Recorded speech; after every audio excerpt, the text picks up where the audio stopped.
Habibis, 3 game developers drinking good Arab tea. I'm your host for this episode, Rami Ismail.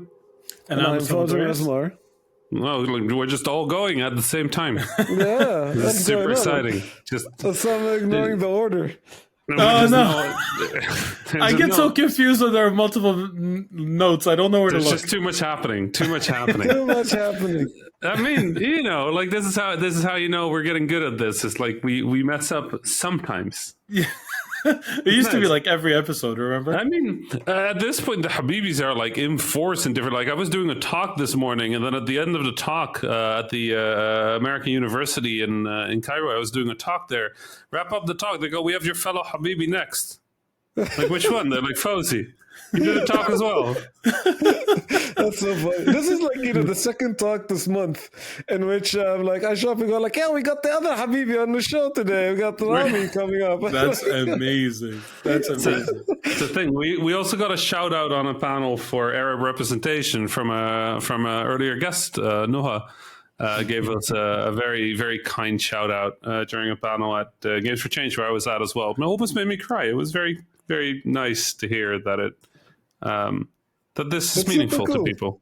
Yeah, it's cool. Like, I think before, they would like, oh, and Rami also would be there. They would say to me, like, there wasn't a name for this. Now there's a term. It'd be like, there's another Habibi on the show, and I kind of dig it. That was awesome. We should definitely get her back. Yeah, for sure, absolutely. We also got some emails. Osama, you had one you liked that you wanted to read. Yes, absolutely. It's by our good friend Tanvir Mia, who has written us back in the past. The first story that he mentions that actually resonated with me, in the last episode, we were talking about soccer, and I said how my mom wouldn't necessarily sit down and watch with us. He had a similar experience. He said, my mom also doesn't have the commitment to watch the game, but comes running in with excitement whenever there's a goal. I never really understood it, but I just accepted it. And then he laughs. However, considering how little she would watch football games, she's actually quite knowledgeable in the game and the players. And that's exactly my experience with my mom. She'd actually know all the players' names and, like facts about them. And I wonder, because it's the announcers, the commentators who say that, and she's not there present for much of it. So I'd wonder how it is that she'd be able to retain all that. And I thought it was really cool that there was another person who had a similar experience. He goes on, and there's another story that actually resonated. This one, Fawzi, you might appreciate. He says in Bangladesh, where he's from, people support Argentina and Brazil as though they are Argentinian and Brazilian nationals. Same thing with Real Madrid and Barcelona. And I don't know why those specific countries are clubs.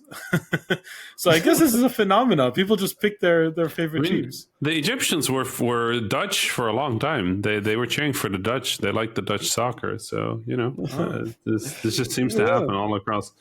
Yeah, I don't know. I don't know. The original Shoutcaster, our last episode, also got some fun responses in the Discord. I don't know. Did you watch that really hype esports Shoutcaster, the Arab one? There's a video in the Discord. That's really what we're talking about. That's hilarious. It was so good. What did he say? Ya salam al drop kick. Which is our hop kick. Just phenomenal stuff. Anyway, thank you so much, everybody, for spending time with us. What did we all do this week? What did all happen? Fawzi, you have some stories, games, or are you still doing Divinity Original Sin? Is that still a big adventure? That is the adventure, man. So I've been looking for I've had having a hard time getting a proper D&D crew together for some time. And, with the summer and everything going out, and I've been wanting to play something like RPG-ish for some, to dig deep into that. Divinity Original Sin 2 was, one of my favorite games of 2017. I think I ranked it number 4 on my list. And this is, let's just tell you how crazy 2017 was. Because, there was Persona 5, Breath of the Wild, and Mario Odyssey above it. Yeah. All phenomenal games.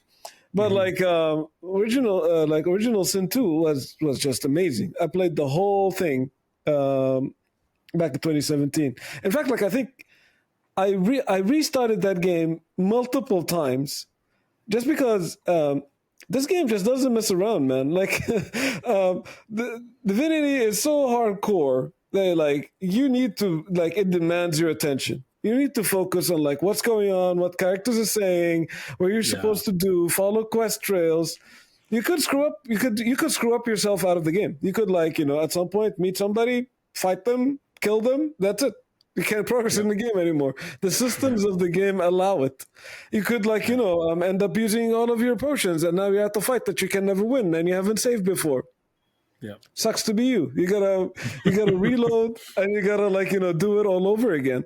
You could reach to the final boss completely under leveled and without the right equipment, and then you gotta start all over again, and that's totally on you. I kind of love how unapologetic to its vision that game is. Yeah. And it's super strong for it. I think my first run through of the game, I'm playing the first part, chapter 1, and I didn't realize that I can actually have 4 characters in my party, and I finished the entire first area at 3 people in my party. Wow. And I thought the game was so difficult. I was like, why is every battle such I finished the battle and I'm sweating. I'm like, oh my God, I just tried this battle like 20 times. Why is it so hard? And then I start the second chapter, which I can recruit a lot of characters very early. I was like, oh, I can have 4 people in my character. Oh, no, screw that. I'm going to restart the game all over again. I make sure that I do it properly. So this is probably my 4th run through at the game. Wow. I'm nowhere near finishing it. I've played around 26 hours of it so far. But I've never played it in multiplayer. I've always played it in single player. This is the first time I play it in 2 players. Mm-hmm. How was it different? What were the parts, that were different between 1 player and 2 players? So, I think one of the, it feels incredible because it's something that you experience with friends is always a lot more fun, with any multiplayer game. Mm-hmm. But it has a lot of it captures a lot the feel of playing D&D with a friend or with a group of friends as well as instead of the DM telling you stuff, it's the game telling you stuff. Mm-hmm. And you start the game, I have a character, my friend had a character, they have the backstories and all of this stuff. Multiple times throughout the game, you might have a different opinion than the people you're playing with. And the game allows you to differ. Sometimes you might have a different objective than the other players. And then you gotta sort things out. Sometimes you might be talking to a character while your friends are looting all over the place and leave you nothing. And it creates a fun dynamic that is in the game and outside of the game at the same time. So you're kind of you're working together, but you're also suspicious of each other. And you're also friends in real life, but you're also suspicious of each other in real life. It's fun. There's a lot of teasing going on. Yeah. Whereas, when you're playing on your own, you have full control over all the characters. You play at your own pace. You can loot whatever. So, I could be talking to a character, and then my friend would start a fight, and then they're being demolished, and I'm like, yeah, you start the fight. I'm gonna take my time to come over to you because you deserve it. So I'm actually teasing them for making those mistakes in real life, right? Yeah. Or being very facetious or something like that. It creates a lot of avenues for interesting social play that takes place in and outside of the game. Absolutely. Which is really tricky to accomplish in a video game, I find. It's it's kind of why people play board games usually, or D&D, or tabletop games. Exactly. And I think Divinity multiplayer captures that in a super fun way. Yeah. Have you played it? Any of you guys played it? Yeah, actually, I did. I played it. I don't think it was at launch. I think it was a year afterwards. But I played it with friends.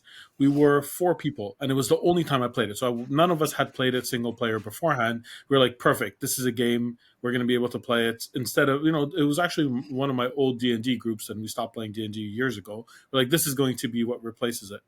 And initially, absolutely loved the game. It's gorgeous.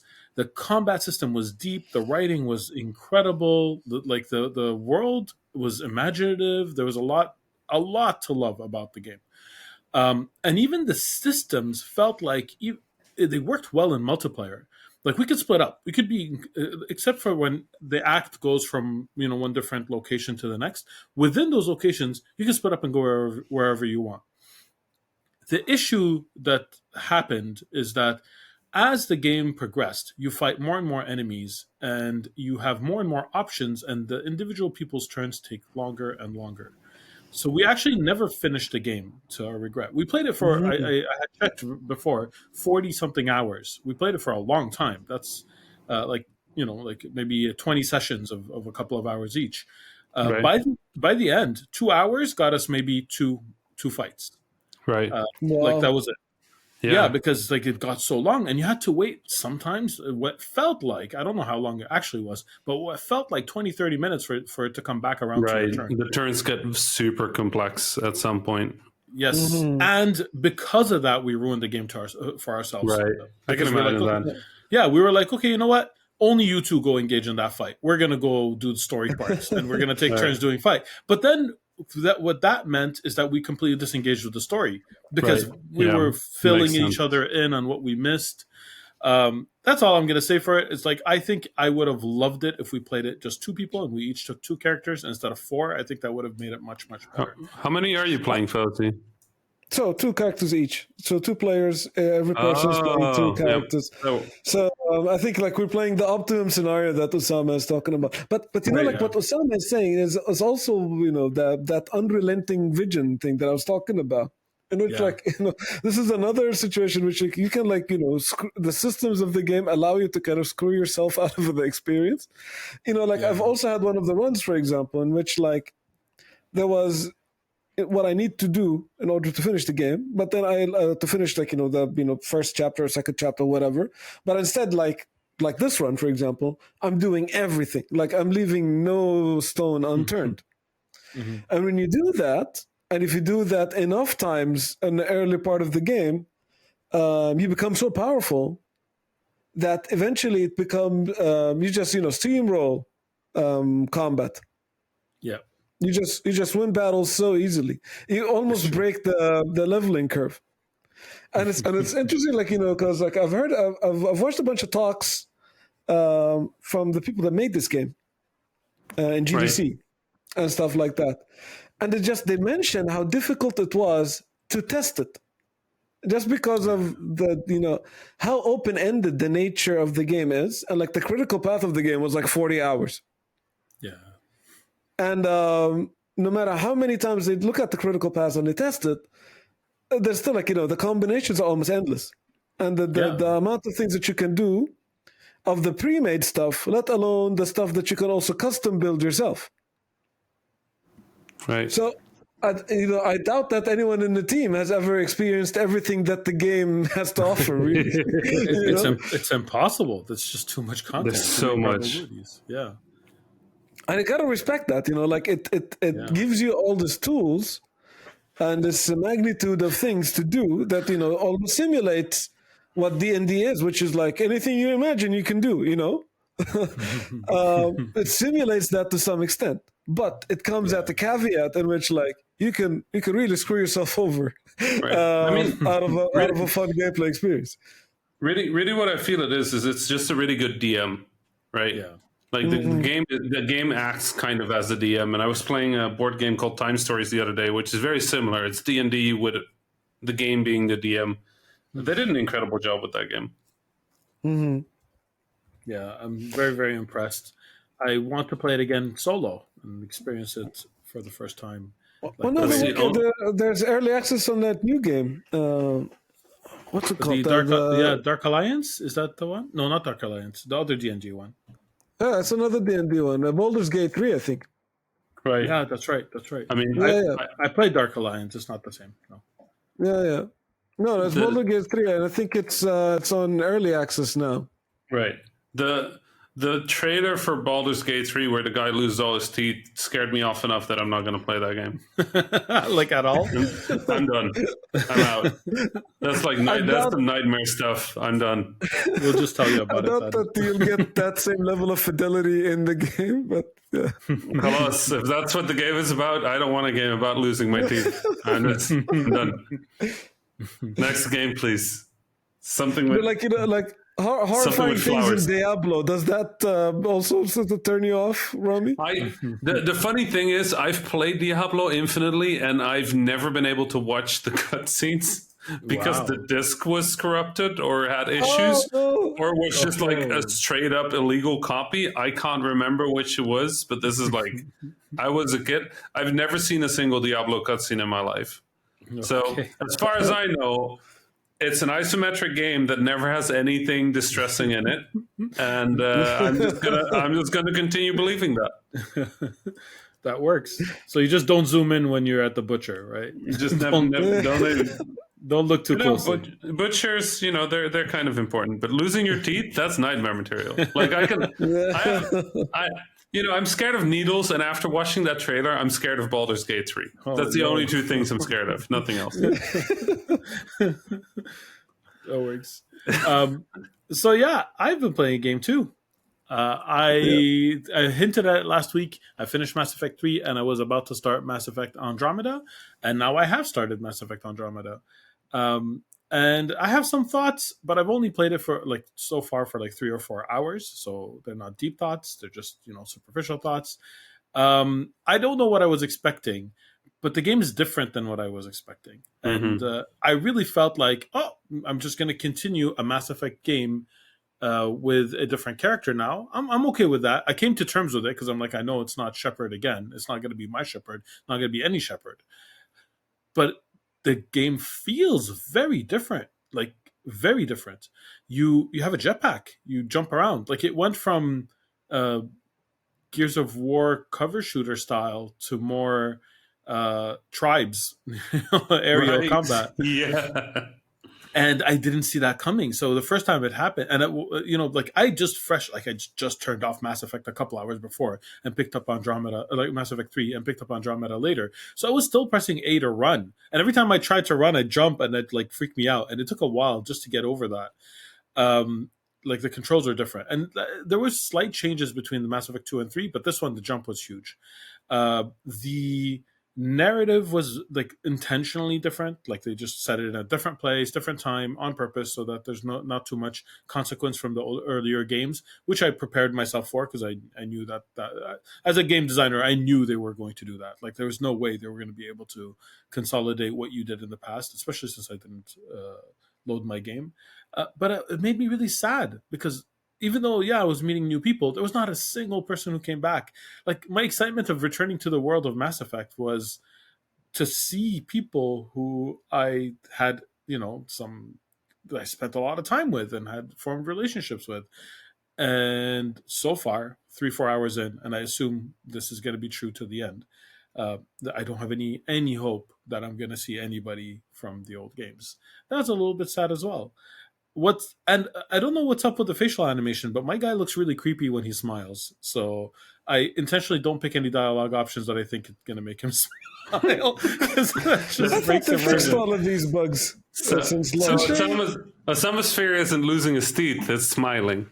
Okay, if they fix the bug, I'm going to show you. Next time my character smiles creepily, I'll take a picture and I'll send it to you. And just to show you, just put it in the Discord. Put it in the Discord. I'll put it in the Discord. I'll put it in the Discord because it was still creepy. I don't know if it was worse before and they fixed it, but it's still creepy. That said, I'm actually excited to the story is just starting to pick up. It was super overwhelming at the beginning. All the tutorials, all the new characters, all of them introduced in such a short period of time where I was you really needed to pace this a little bit better, a little bit slower. I feel like I'm over that hump. And things are starting to slow down, and I'm actually have goals, and I'm going to accomplish them. So I'm looking forward to this part. I think it's going to get good. I didn't play any other games. So it was really mostly Mass Effect, but I did watch a few things that I could talk about. Okay. The first is the Black Widow movie. Oh yeah, I watched that too. Yeah. All right. So I have some thoughts, and maybe you could jump in at any point. The main thing is that I enjoyed it. It was a good movie. It was a MCU movie. And I don't know where to start, but I think it really, really should have come out at a different time. For it sure. really, really felt odd to release this movie now. and for many reasons. I guess one of them is a little bit spoiler of Endgame, but Black Widow. She's kind of dead. Yeah, she's dead. She dies Right. in Endgame. Let's just kill that spoiler right here. If you haven't watched Endgame yet, I'm sorry. Yeah, I'll mark it as a spoiler. In the I notes. mean, if you haven't watched Endgame and it's 2021, that movie is a pre-COVID movie. I don't even remember how old I was pre-COVID. That's true. It's a long time ago. What were you, 22, 23? Yeah, something like that. Two can play at this game, Robbie. Of course, old man. Of course, you hag. Yeah, exactly. I was just gonna say, call me Haji. So so that's it. It felt out of place. I'll stay out of this one. You're stuck in the middle, Fauzi. Literally. So that's the thing. The movie was enjoyable, and if it came out chronologically, I think it would have been excellent. They had excellent performances, really good new characters that were introduced, with the exception of the villain. And I think part of that is when they were after having Thanos, you go back to this guy who barely can do anything. I'm not going to spoil it, but he's not that scary of a villain compared to pretty much any MCU villain, if I'm perfectly honest. It was that was a little bit of a letdown, but the performances were strong. Even his was decent. I liked his. Yeah, except for actually Scarlett Johansson's. I think she was a weak link in her own movie. I don't know if you agree, but yes, but when you say weak link in her own movie, the other performances were stellar. Yes, they were. It's not that she acted poorly; it's that she did a great job. It's just some of the other main characters did a phenomenal job. Yes, right, and especially the character who she plays along / opposite of, sort of the banter character, is so incredibly well acted, so incredibly well done. I loved her character to death, and what a fun movie. I also really love David Harbour's character. He really brought his A game. And I really hope we see more of both of those characters. Well, I mean, we're pretty sure we're going to see at least one of them in the future. Right. I will say I did think the third act dragged very long. Agreed. There's sort of the villain's lair as the third act, and that sequence just it goes and goes and goes and goes, and at some point I was like, okay, can we renegade action this and just continue with the movie? I have a confession. I had to watch the third act twice because at one point I lost interest and I was on my phone and I realized that I just missed 15, 20 minutes, and I rewinded it and watched it again. So I 100% agree with you. Right. That's how we watch all movies now, right? It's like we're holding hand. Yes, but the thing is, the first two acts. One eye on Twitter. The first two acts, it had my undivided attention. Right. It's the third act that it weakens a bit. With. Yeah. Still, highly recommended. I enjoyed it. I'm a huge fan of the MCU, so I'm very biased, but highly recommended. Which brings me to the other thing I watched, which was more Loki, which is episode 5. Yes, episode 5 was incredible. Okay, let's be honest. So good, man. That was a video game. That was straight up a video game. Yes, I loved it. It's like, okay, well, we have a survival game. There's a blue car from the Unity Asset Store and a giant smoke monster. How good was that? Yes, that's pretty good. Oh, I loved it. And old Loki is potentially my favorite character in the whole show. It's between old Loki and alligator Loki. I can't tell. It's one of those two. I was curious as I was watching it. Is it still following that comic book you said you mentioned, The Exiles? No. And to be honest, the episode after I mentioned that, right away it diverged, and away it was like, oh, okay, that's not it at all. Not that. It has it's still Marvel Multiverse, so it has a lot of the same flavor, but it's not the same story arc at all. Right. Yeah, I know. I will say the weakest part of 5 was probably the Loki fight in the middle for me, but even that was very entertaining. What a strange episode! It felt it felt like video game to me. It did. I want to play that game. You even got a fire sword upgrade.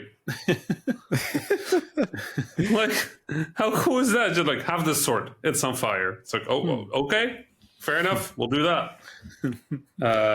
Loved it. Yeah, good times. Loki continues to shape up to be really, really good. And really the big question then is whether they can nail that final episode next week. If they do, it's going to be phenomenal. Absolutely. It like what you've seen the other MCU TV shows. Where does this one land in terms of your favorite so far? Or do you want to wait until you've seen all of them? I think it's my favorite so far. Like the thing is, I thought WandaVision up to episode 4 was really strong, but then 5 and 6 really, really kind of dropped it. And it wasn't bad at the end. It was just good at the end, but it started great. So that always feels like a sliding scale. I was never a huge fan of Falcon and the Winter Soldier. Yeah. And I will say that the last episode felt very heavy-handed to me frequently. Plus there were some preachy and like really questionable moments where they suddenly let Walker, and it's like, oh, he saved some people. He's good now. Yeah, exactly. It just didn't quite work. I think Falcon and the Winter Soldier really peaked at episode 5, which was sort of like a contemplative, slower episode that really dug into the themes, really dug into racism, really dug into the experience of, what's it, like black people in the U.S. What I like about Loki is that with the exception of episode 3, it has felt very even. And obviously there's lots of ways for this to go because we're ending 5 on a big question mark. But as long as we don't end up with next week just being a giant fight scene for an hour long, I think we'll be. I think I have a good feeling about it. Yeah, I 100% concur with the Falcon and Winter Soldier. I did feel like it was the weaker one. I still think I slightly prefer WandaVision over Loki, but they're both so strong it's hard to compare. I do agree that it's the first 4 episodes of WandaVision that were incredible. They're like some of the best television I've seen. I just completely took me by surprise. I kind of felt what was going to come, but I really was invested and interested in to see how they were going to bring it about. I was on the edge of my seat every single second of that show. Loki had highs that were really high, but didn't reach that height. And overall, I think is more consistent. Right. But yeah, it's definitely those two. Just episode 1 and 2 of Loki were so strong that for me they rival WandaVision for sure. I think my favorite episode of WandaVision was probably 4, where they kind of brought everything together and started explaining things. It just turns out that as you explain more, it doesn't become more interesting; it becomes less interesting, right? Yeah. Lovely show. Really enjoyed it. But for now, Loki is my strong favorite. Did either of you watch the What If trailer yet? Because I mentioned it last week. Yes. Okay. So here's the thing. Yes. I had not realized that this was going to be animation. Oh, good. So I watched it and I'm like, are we just doing Animatrix, Marvel? Because that's kind of what it feels like. And I'm all for it. I'm very excited about this. The thing is that animation makes sense for what If is. Because What If was a series of comic books in the past that it just retold stories, but with one crucial part that changes, right? That's how What If was. Like, I remember one of the episodes I read was what if Wolverine died or something like that, and what would happen to the X-Men, something along those lines. So if you want to be able to tell those really outlandish, far-fetched situations, you need to go in the future, in the past, and like all these different scenarios. Getting back all those same actors and all that would be super expensive to tell. Well, it's so much easier if you just have it animated, right? You know what I mean? So I really think it's the right approach. Just draw some Robert Downey Jr. What's the worst thing that could happen? Exactly. What was I thinking about? I was thinking about Kiss Kiss Bang Bang, which is one of the weirdest, but one of the funniest movies I've watched in my life. I don't know. Why was I thinking of Robert Downey Jr.? Oh, because I watched that trailer. Yes, and it wasn't him. I was like, oh, yeah, right. Robert Downey Jr. is there. That seems wrong. Is that Robert Downey Jr.? And I ended up on a Robert Downey Jr. like YouTube spree. Yeah, it was him, but it wasn't him. It was his Right. likeness, but not his voice. It was Right. interesting. Yeah. Weird stuff. So Wow, what so about you, Remy? we really didn't play video games this week, did we? Huh? I played the one. Fauci played the one. What did you play? You played some Mass Effect Andromeda, but not enough to have an opinion yet. And Fauci played more of the thing. Well, I've From bad news. 2017. I have absolutely nothing. I have zero. Just nothing. Loki, which we just discussed. Black Widow, which we just discussed. You know what? I got some gear. I got some new stuff.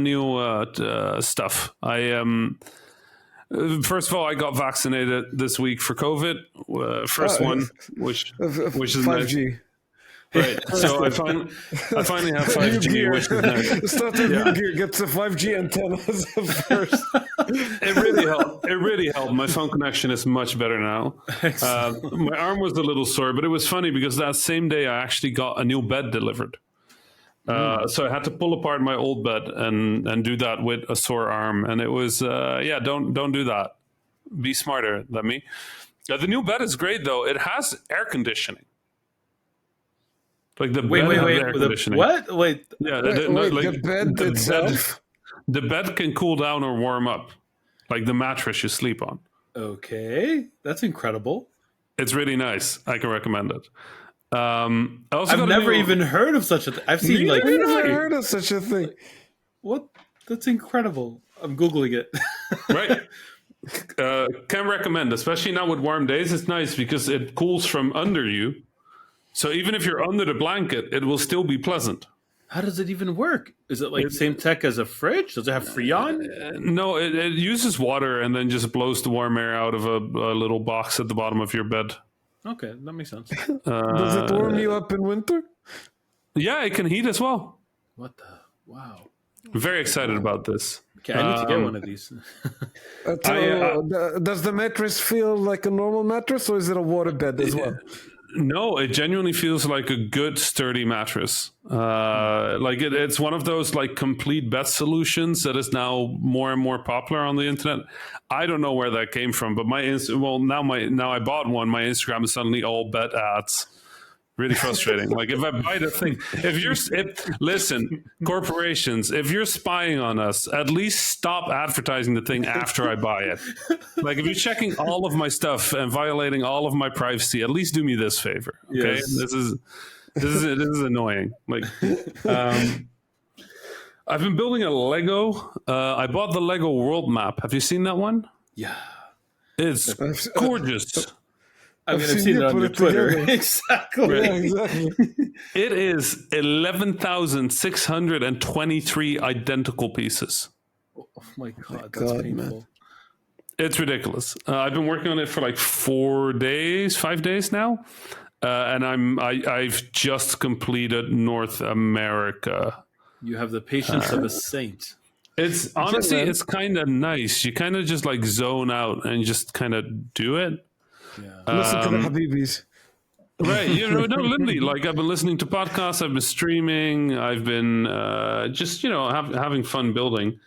Nothing much happens, but your brain gets to do that thing where it turns off and just kind of chills, I got a new laptop. I got the Asus Republic of Gamers, which is the worst name I've ever heard. For a sec, I thought you were going to tell me your laptop had AC as well. Absolutely. I got Absolutely. an AC. I'm like, what? You tuck it under your pillow to cool it. It's part of the cooling system. It's important. The Asus ROG Zephyrus G15, and it is a beast of a laptop. I obviously installed Flight Simulator. Of course, I was going to ask. Now, this thing runs on an AMD Ryzen 5800, and it has an RTX 3080 graphics card in it. It runs like a desktop. It is honestly preposterous. Like Flight Simulator should not run that well on a laptop. My old laptop was a MSI GS66, which is honestly a quite powerful gaming laptop. Mm-hmm. It could not run Flight Simulator. It ran it well enough. You might have seen it in that article about me flying from Montreal to Amsterdam in Flight Simulator while I was flying from Montreal to Amsterdam on a real airplane. It was a little choppy, but on this thing, I have not been able to throw anything at it that it has any issues with. There's two pieces of weirdness to this laptop. Interesting. The first one is it has no webcam. Okay. That's like a no positive. built-in webcam. Instead of putting a sticker on it. I prefer putting one of those little flippy things on it, right? Like I normally have a flippy thing on my laptop and you can just like flip it open or close. So for this thing, I had to get a separate webcam. And I thought, you know what? We're just going to see what the good laptop is and see if I can arrange one, right? So I ended up with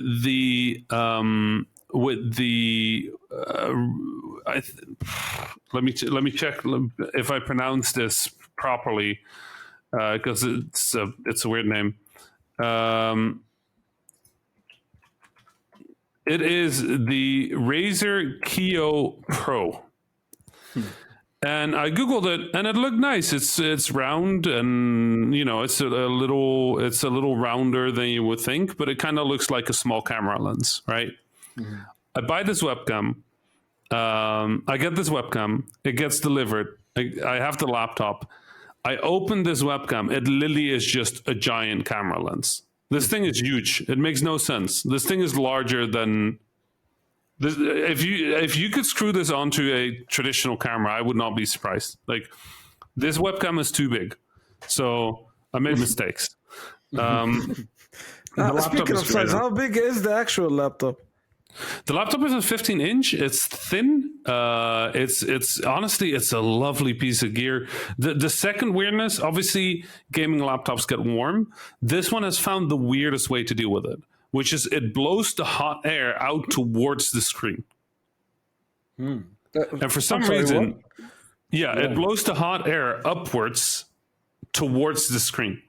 Okay. So your fingers sit before that, but there's basically just like a giant beam of like super plasma heat right in front of your screen. It's good that the nice thing is it stops me from using the screen as a touchpad. Because as soon as you get close, your finger just turns into a bone. So there's a wall of fire, fire right, like literal war fire.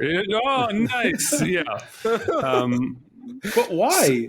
I don't know. I think that like the thing gets really hot. I think the traditional exhausts at the back and bottom were not good enough. And, laptops get used on soft surfaces, couches, beds, whatever. Sure. If this thing didn't have proper heat, proper ways to lose the heat, it would melt. Yeah. So I get it. I'm confused by it. I'm confused by this webcam. The laptop is great. The Lego has been great, honestly. I've been having a good week. I just didn't play video games. There just hasn't been much. Like Mario Golf wasn't fun. Mass Effect is done. Yeah. It's not really been games that I want to play. Did I just miss something? Even in the indie scene, it's been kind of quiet. I think a lot of games are coming up. Right. Yeah, you're right. Right now, I think we're a little bit of a drought. Right. I chose to play Mass Effect Andromeda now. Because I wanted to play it on the tail of Mass Effect 3. But usually I'm like, but I really want to play this game instead. I don't really have any games that I really want to play instead right now. I guess for my next week, the main thing that I have ahead of me is like trying to figure out who I give the old laptop to. Maybe my dad can give it to somebody in Egypt or something. That's where most of my old laptops and gear goes to family in Egypt. That's awesome. It's nice. It's a good way of doing it because, like, obviously, I get high end gear, and the electronics in the Arab world can be of fun quality, especially the bootleg brands and stuff. But I don't know. Like, we'll see. We'll see what happens with the old one. Man, I remember my first PC. My dad brought home a 286 IBM. That thing was mighty. It had a hard drive of 4 megabytes. You had a And, hard drive? It had a hard drive. The hard drive Wow. was 4 megabytes. It had 16 kilobytes of RAM. It had a mouse. The mouse had 3 keyboard buttons on it. Wow. Instead of how the mouse have the clicks, there used to be actual Yeah. keys Yeah. from the keyboard. Wow. And I had the 8-inch floppy disk drive, and it was one of those drives when you have to put in the floppy disk, you have to lock the disk in because otherwise it's gonna fly back out in your face. Right. It has springs so strong that you can boomerang to kill someone. Right. I had a Commander Keen floppy disk on that thing. Ah, yes. Yeah, that was the first time I played Commander Keen. It was on floppy disk. Right. I had a Rambo game as well. That's a terrible looking Rambo game. You could, it's kind of interesting, how you could still, it still looks like Stallone, even if it's 12 pixels. Yes. Stallone enough. Pixel artists still are make magicians. Right. Yeah, man. It's the black hair and the little bandana in the middle. I mean, we're lucky that it was such an iconic role as well, right? It looks like Stallone because it looks like Rambo, like that. It's well done. Exactly. But that computer, I want to hear more about that computer because that computer actually sounds better than the computer I grew up with. Wow. I want to hear about yours too. Well, I mean, that was a 286, right? Tell us I about grew up that. with a 386, but it had dual floppy drives. It did not have a hard drive, How is that possible? and it did not have a mouse. So you booted off a disk each time? Yeah, you had to boot off a disk every time. Wow. So we had a Windows disk that was just MS-DOS disk that was just always stuck in there, and then we had a second disk that programs were on. Wow. A floppy disk. It was all floppy disks. Everything was floppy disks, and it had one of those screens. I think it was a VGA screen technically. No, it wasn't a VGA. It must have been an EGA screen, but it had one of those flips on the back. Mm-hmm. You know, the thing on the back where it would change the main color of the screen? Oh yeah, I remember those. It had one of those. It also had a switch that adjusted the voltage of the computer Yeah. from 220 to 110. That's true. Right. I learned that you should not flip that switch. No, I remember this story. So that's the computer. That's that computer. It did not survive me flipping that switch. Oh, no. Oh. What did your dad do? Well, at that point, it was already gifted to me. Okay. So we already had a new computer. That's why I was messing around with it, because I wasn't scared of breaking it anymore. And then I broke it, and then I was sad that I had broken it because now I didn't have a computer anymore. Oh. But that time downstairs there was a Windows 95 computer with Destruction Derby. Okay. So in terms of games, I was all Now good. you're Need playing for with power. Speed. Right, Need for Speed, Hot Pursuit, Destruction That's Derby, incredible. Oh, those are great. StarCraft at some point, The good stuff memories. was That would happening. have been a Pentium? Yeah, that would have been a Pentium. Yeah. That would have been a And- Pentium. And the old computer at some point got an upgrade with a hard drive, or it got a hard drive at some point. And at that point, no, this was on the 95 computer. Yeah, this was on the 95 computer. I had a friend who had Transport Tycoon, and he made a copy of that game for me on 24 floppy disks. And that thing where you would go okay, finished copying disk with floppy 1, swap it out to 2. I dropped the disks. No. So I didn't know which one was what because we didn't label it. We just said, keep it in this stack order, right? We were kids. Keep it in the stack order and then just put them in one by one. We don't have to label it. We were kids. We were lazy. So I sat there just putting random discs in and then going this is the wrong volume. And I sat there with 24 discs. You know how many permutations that is? That's too many permutations. That's a lot. It took a lot of time, but then I got to play Transport Tycoon. I had Street Fighter on 12 floppies. A Super Street Fighter 2 Turbo. What? Nice. I didn't even know they had a PC version of that. They had a PC version of that. So, the 2 Turbo never came out on the Mega Drive, or it came out on the Super Nintendo afterwards. Yes. But the it Mega did. Drive never had the Turbo edition, which that's the one you No. could do supers in. But Exactly. it came out on PC with 12 discs. The one Wow, I that's had, incredible. so I had the Super one. Before that, I had the Street Fighter 2 that was hacked. The hacked version, I looked that up once. I forgot what it was called. The hacked version had Terry from Fatal Fury instead of Balrog, What? and Andy instead of Bison, which is the boxer. Right. That's determination. That's not. They don't even fit Yeah. artistically. That's incredible. Exactly. Which version? Like Fatal Fury or King of Fighters? Fatal Fury. Wow. Okay. They had That Fatal art style Fury, Andy, clashes. and Terry in Street Fighter 2. And oddly enough, that was my first encounter with Street Fighter. So like I saw What? that before I saw the one on the arcade. And I was playing so much Terry, it was my favorite character. And then like, like in the character select screen, you select, the boxer, Balrog or Bison, depending on which version you're playing. It's so confusing. So that's why I'm going to call him the boxer. But like, they still look like, looks like Mike Tyson, basically, in the character select screen. And I press on him, and it's like this dude with a red cap.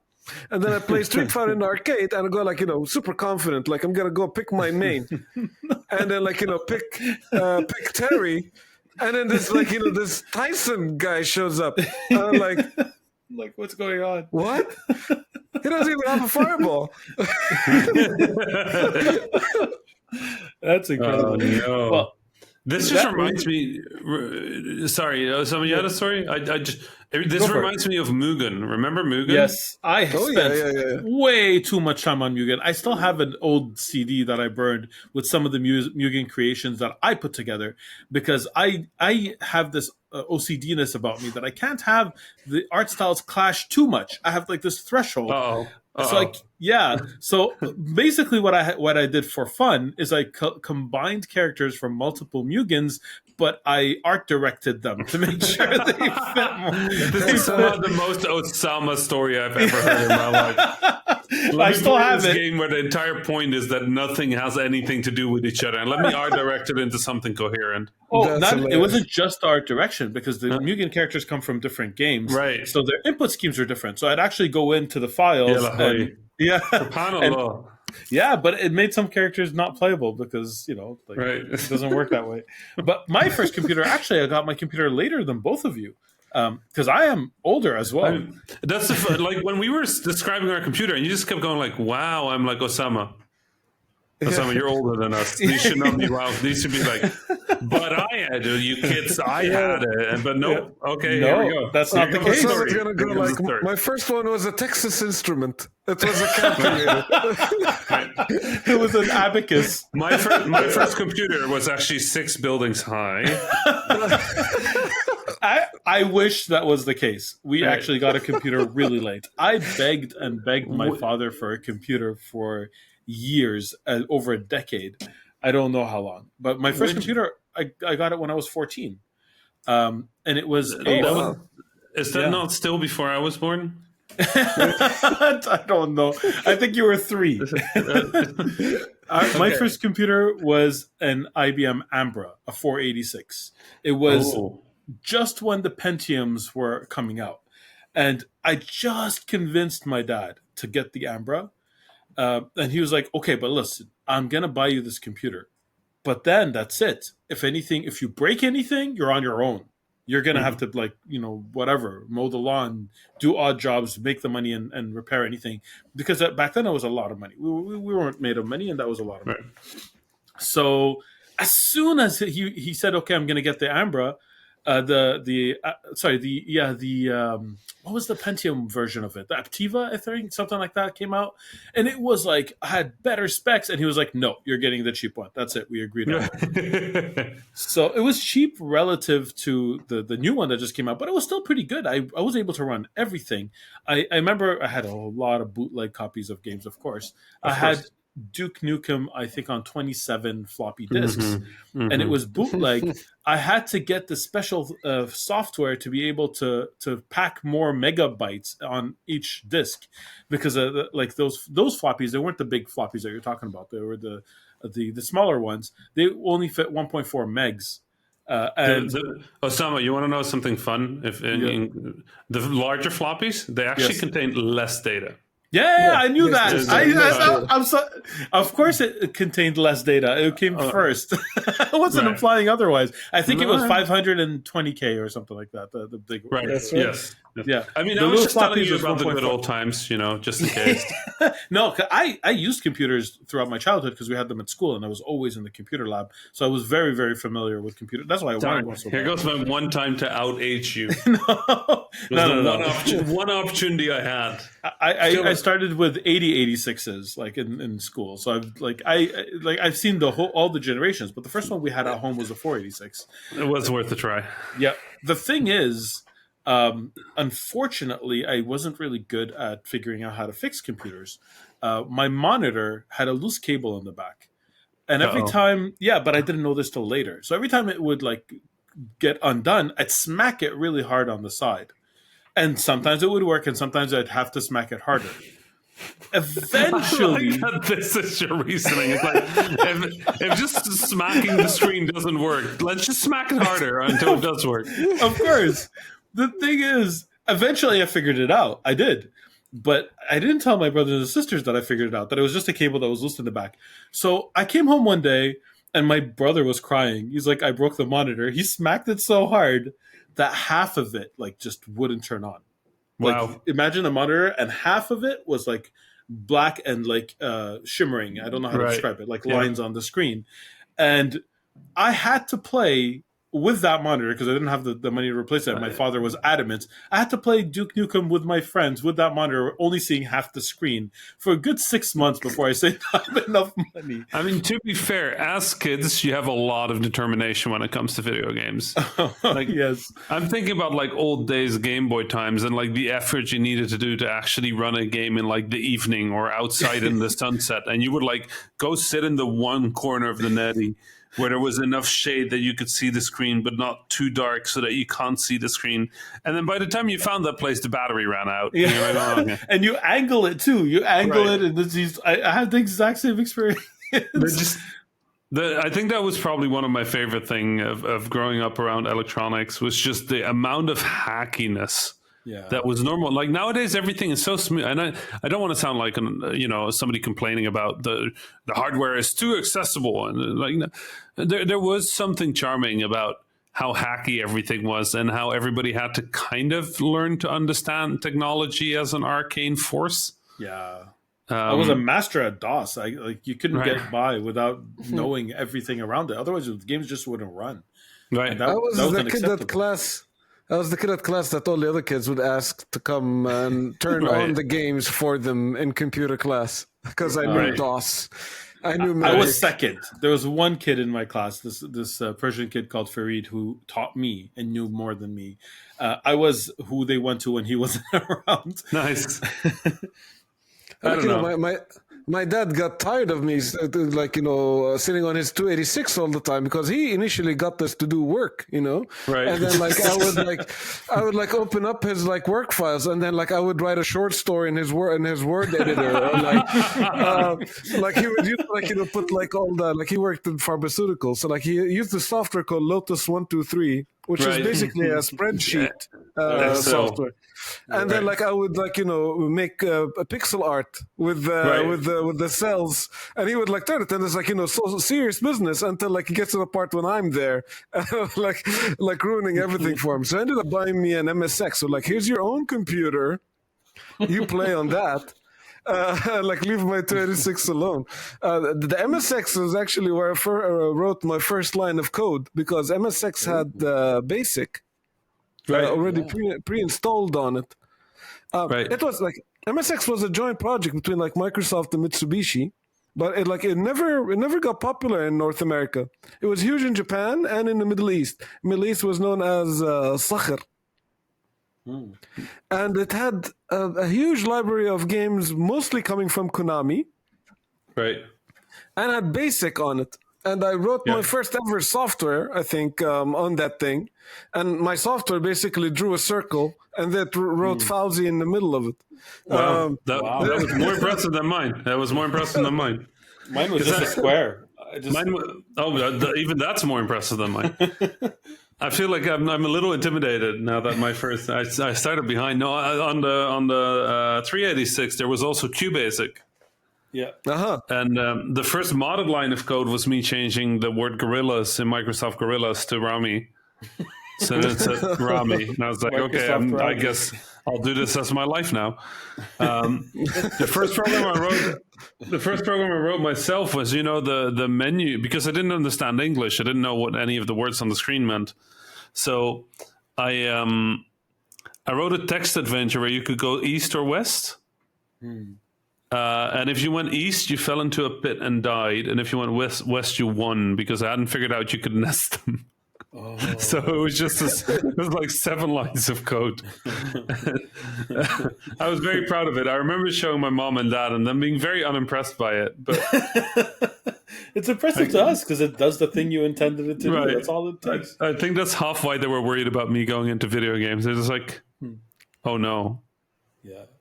I actually started modding on that Aptiva. I made Heroes of Might and Magic, StarCraft, and Doom maps. How did your computers die? Did they event because I blew mine up? Right, as voltage to 110, and like a spark came out, and that was it. Was that the aforementioned flip the switch thing? that flip the switch thing. Yeah, I set it to 110. It was still plugged in. I set it to 110. I turned it on, and it was like. And there was like a visible spark that shot out of the right side of the computer. And obviously, I switched it back to 220, but it turns out that after you destroy something, undoing the settings that led to its destruction don't actually undo the destruction. So that was it. What happened to your MSX? My MSX never died, actually. It's still functional to this day. I still have it too. That's impressive. Yeah. Wow. I still have it too. I have all of my old stuff. Like my Famicom still works as well. I need you to find that code file, Fauzi. Yeah. I wanted to see the circle with Fauzi in it. I don't think it saved things, because you needed to have a cartridge to save the programs on. Oh, true. Yeah. Yeah, so it wouldn't be on the software, but it wouldn't be on the software itself. But I wrote that on a school notebook that I probably have somewhere. You keep too much stuff. How do you keep all this stuff while traveling around the world so much? My parents are hoarders, so they're places in museum, basically. My parents are the same. Like they have entire crates full of old notebooks of mine. Yeah, man. Last time I went back home, my dad, I went to the bathroom, and in the bathroom, for some reason, next to all the shampoo bottles, I found the alarm clock that I used to use when I was in elementary school. And it broke in junior high. And it's still broken. It's still in in my parents' bathroom for some reason. I was like, why don't you throw it? And they're like, it just needs a new battery.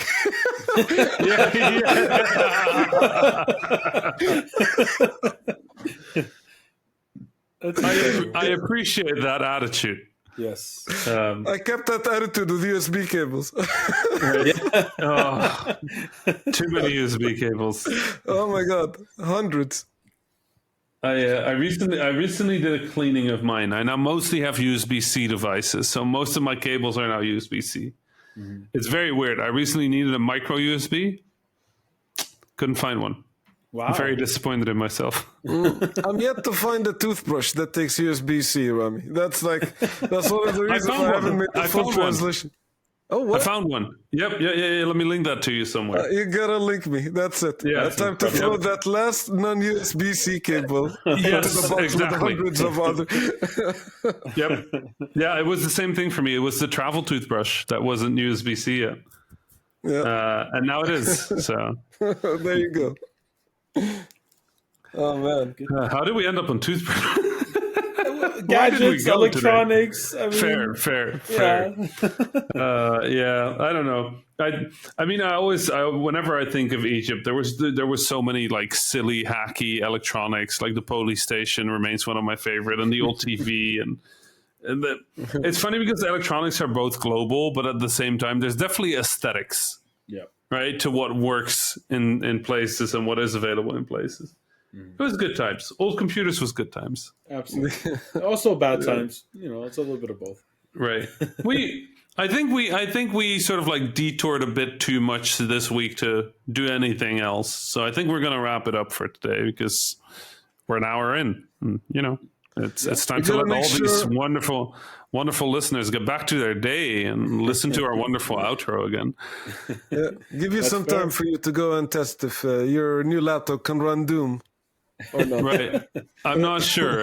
It can do quite some impressive stuff, but I'm not quite sure it can do that. Actually, one thing I've been wondering is if I can make one of the because you can mod Flight Simulator pretty intensely. I've been wondering if I can mod it to run Doom on the airplane computer.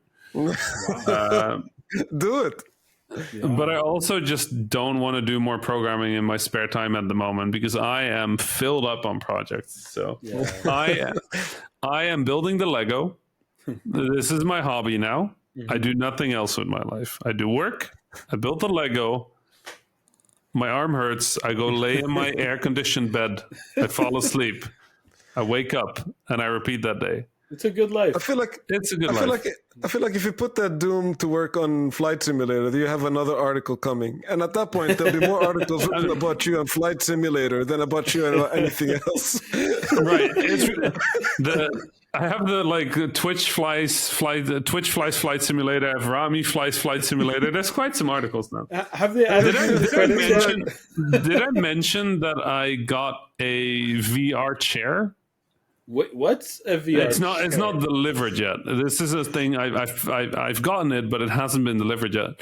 It's a motion chair. Okay. So the chair can move and tilt and rotate, and all I really want is I'm just turning my guest room into a Flight Simulator room. Do they have a chair your size? So the biggest issue was actually making sure I fit in it. Yeah. But yes, I should fit in it. It extends up to 2 meters, which should fit me exactly. Okay. Does the room then fit you and a rotating chair your size going around 360? That's why I don't have a guest room anymore soon. So, it was nice, but, the couch turns into a bed as well. So, anyway, it's time for me to move anyway. But it's a long, finding a place right now with the current housing. Let's not get depressing over here. It's really hard finding a house. Right? Osama just got didn't you move? I'm moving in about a month. We get the keys to the house, so super excited about that. Nice. Finally get my own office. Yes, awesome. I'm the final Habibi. Yeah, the final Habibi. The final Habibi to move. Crib, yo. with all this Habibi stuff we're doing, surely I should be able to upgrade my crib. Anyway, Habibi's crib is called the tent, probably. Right. Oh, we should. If we had like a place, what would it be called? Anyway. I should wrap this up before we go over time even further. For everybody listening, thank you so much for hanging out and listening to this absolute, I have no idea what just happened, but it was a great hour. It was great. Yeah, I had a great time. Thanks so much for listening. Thanks so much for emailing, for messaging, for being in the Discord, for being part of the community, for shouting us out on your socials, and for linking people to the show. It's been, it's good times always. For now, I think we're going to sign off for today. Don't you think so? Yeah, let's do it. Yeah. Salam. Salam. Osama, you can go. Salam. Yeah. Salam. We're very good at this. We're very good at this. Osama, please go. Let's try that again. Let's go again. Salam. Salam. Salam. That was the Habibis podcast for this week. I was Rami Ismail, your host for this episode. You can find me on Twitter at @THA_Rami. My fellow Habibis were Osama Dorias, who you can find on Twitter at Osama Dorias, and Fauzi Mesmar, who you can find on Twitter at Fauzi Mesmar.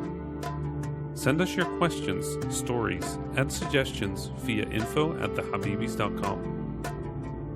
The intro and outro music was provided by Malik Zubaila, and the logo was provided by Ibrahim Hamdi. The Habibis is a weekly podcast about 3 game developers drinking good Arab tea, with new episodes launching every Friday. inshallah. If you enjoyed the show, don't forget to subscribe on your favorite podcasting service or check out the Habibis.com for more information. Thank you for listening, and salam.